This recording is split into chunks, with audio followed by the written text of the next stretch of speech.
Wenn wir über die Zukunft reden und über Energie, dann reden wir auch immer über Mobilität und wir reden immer darüber, dass wir weniger Autos brauchen, dass wir Autos brauchen, die weniger verbrauchen, dass wir Elektroautos brauchen oder am besten mit dem Fahrrad fahren oder zu Fuß gehen.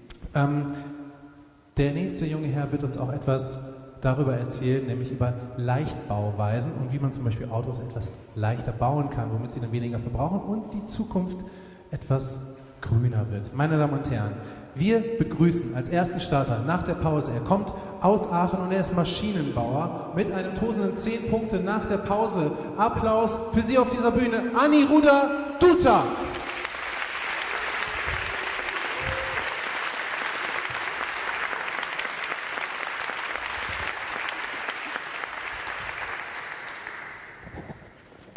Good evening, ladies and gentlemen. I am tonight's entertainment. So, we have all heard of this phrase, with great power comes great responsibility. And I tried to find the origin of this phrase, so it was first said, in the French National Convention, and then all the presidents and prime ministers all over the world used it. With great power comes great responsibility. But there's something else that comes with great power. Great electricity bills. So, we are here because we want to discuss about energy, hashtag energy, because energy is the hot topic right now. So let's talk about some really bizarre ways of getting energy. A pickup line at a bar? Yes, it's true.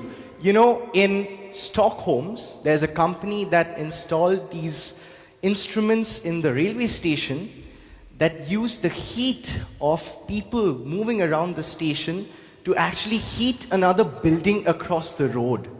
It's true. There are other bizarre ways of getting energy at a club.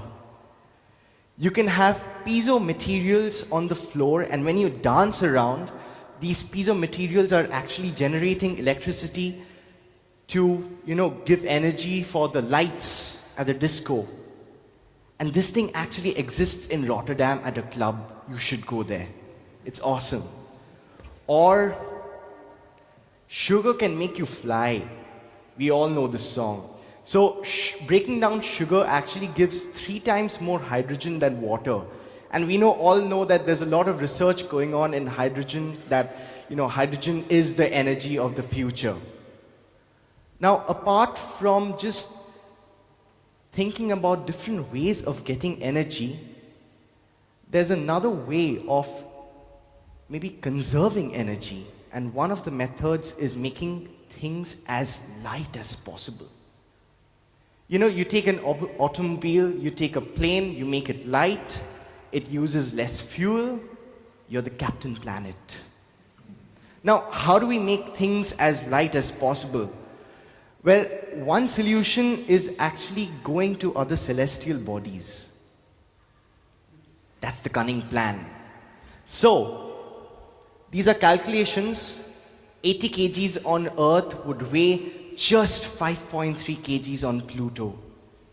We are really, really, really happy. We save a lot of energy. But the only problem is going there, and Matt Damon was the only one who ended up in Mars, and he did not like it. So, we have to stay on planet Earth and reduce the weight of everything. It's not only in the automobile industry that people are trying to lose weight. Even in the consumer industry. Every 6 months, 6 is too long. Every 4 months, Apple comes up with a new product. And every single time, they stress on the fact that, this product is as light as possible. This is the lightest thing in the world. And to be honest, we are coming to a situation where Apple products are getting lighter than the actual apple. That is a true story. So, talking about lightweight materials, we can view this in 2 ways. One is we take old materials that are already being used and tweak it to make it stronger. Now, when an old material gets stronger, you can use less material for the same properties. You save weight. Another way forward is you introduce a completely new material that pretty much does the same job. So, let's have an overview of both these kinds of things. So first, let's take an old material that is being used and tweak it around to, make it better. The oldest material we know is steel, and for steel is basically Iron Man plus carbon and some other elements, you get steel, man of steel. Interesting. So, how many of you know this diagram? Ooh, quite a few. Okay, good. I'm very happy. So this is the iron carbide diagram, and you know that there are different phases in this diagram. Austenitic phase, ferritic phase, blah. So when you take a material, you have different phases, and when you deform it, these phases, they deform in different ways. They have their own individual properties. So what you can do is you can play around with these phases, with the stability of these phases, to improve the properties of this material. It's a little hard to understand, right? You know what that diagram is? It's a very bad sketch of Europe. Okay? So imagine different countries as different phases. Now, if you have to bring about a change in Europe, these countries would behave in different ways, right? Now you can tweak this around to make the properties a lot better. So let's take an example. Let's take two countries, France and Italy. I'm trying to be as neutral as possible, so let's not take Germany. So France and Italy. So Europe is your material, France and Italy are your two phases. Okay? Now, both belong to Europe. They have beautiful Mediterranean climate in the south along the coast, and really good wine and cheese. Right. Now, you have an external factor, like temperature in a material. Now, let's take an external factor. You have the people in France, the external factor being a President of United States coming over to France. Let's name him DT. Okay, so some people in France are really not happy with his policies. They move to Italy, some of them. So this is similar to elemental partitioning. Using these external treatments like heat, you can partition elements like manganese, carbon to move into different phases. And once this happened, these different phases would react differently. For example, in France. Now, for example, in Italy. Now, the French people moving to Italy would not be Italians. They would still be French, right? Now, the stability of Italy actually changes. You would have really weird products coming out, like a Peugeot symbol on a Ferrari. So, Italy would react in a completely different way. Now, this is exactly the same way. Using heat treatments, you can partition elements into these different phases, and these different phases would behave differently. Now, how you do that, or how you tweak them around, would really depend on what properties in the material you are looking at.